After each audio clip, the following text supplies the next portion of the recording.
সেনগুপ্ত বাড়িতে দুর্গা মা চলে এসেছে। সবাই এই আনন্দে মেতে উঠেছে। নতুন সাজ, নতুন পোশাক, সব মিলিয়ে যেন আনন্দের শেষ নেই।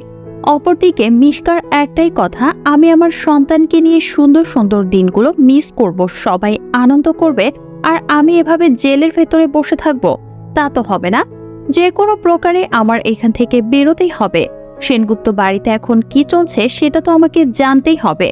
আর আমার বাচ্চা, সে তার বাবার কাছে যাবে না, সূর্য সেনগুপ্তের কাছে তো যেতেই হবে। আর এইসব কথা বলেই মিশকা কনস্টেবলকে বলে, তোমাকে কাজ ব্যবস্থা করতে হবে। যে কোনো প্রকারেই আমি এখান থেকে বের হতে চাই, আর সকলকে ম্যানেজ করার দায়িত্ব তোমার। এখান থেকে পালিয়েই আমি ছদ্মবেশ ধরে সেনগুপ্ত বাড়িতে যাব। সেখানে উপস্থিত হয়ে আমার আসল খেলা পুরো পুজোটাই আমি তছনছ করে দেব। দীপা ভাবছে সূর্যকে নিয়ে ভালোবেসে পুজো কাটাবে, আর আমি এভাবে জেলের মধ্যে দিন কাটাবো, এটা তো কোনোভাবে হবে না। বলেই মিশকা কনস্টেবলকে ভয় দেখিয়ে মিশকা পালানোর ব্যবস্থা করে। মাঝরাতে কিভাবে জেল থেকে পালিয়ে যাবে মিশকা, সেই ব্যবস্থাই করতে থাকে কনস্টেবল। এরপর এই মিশকা সকলের চোখকে ফাঁকি দিয়ে জেল থেকে পালিয়ে যায়।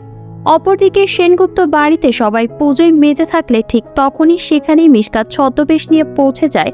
অন্যদিকে সবাই তো এতটাই ব্যস্ত থাকে, কারণ কোনো দিকে খেয়ালই থাকে না। দীপা, সূর্য এটাই জানে যে মিশকা জেলে আছে, তাদের জীবনে আর কোনো ঝামেলাই নেই। আর এটা ভেবেই নিজেদের মতো আনন্দ করতে থাকে। ঠিক সেই মুহূর্তে মিশকা সেখানে গিয়ে দীপা ও সূর্যকে একসাথে দেখে মিশকা তো ভীষণভাবে রেগে যায় আর বলে, সূর্য, তুই দীপাকে নিয়ে ভালো ভালো দিন কাটাবি আর আমাকে ভুলেই যাবি, তা কি কখনো মেনে নেওয়া যায়? এবার দেখ আমি তোদের পুজোটা এক নিমিষে কিভাবে তছনছ করে দেই। আর এই কথা বলে মিশকা নতুন প্ল্যান করে ফেলে কিভাবে সূর্য আর দীপাকে তছনছ করে দেয়া যায়। তো বন্ধুরা, মিশকা যদি আবারও ছদ্মবেশ নিয়ে এভাবে সেনগুপ্ত বাড়িতে এসে পুজো তছনছ করে, সূর্য দীপার উপর হামলা করে, তাহলে দীপা কি পারবে মিশকার ষড়যন্ত্র থেকে সেনগুপ্ত বাড়িকে রক্ষা করতে? অবশ্যই তা কমেন্ট করে জানিয়ে দেবেন। এতক্ষণ ধরে ভিডিওটি দেখার জন্য ধন্যবাদ।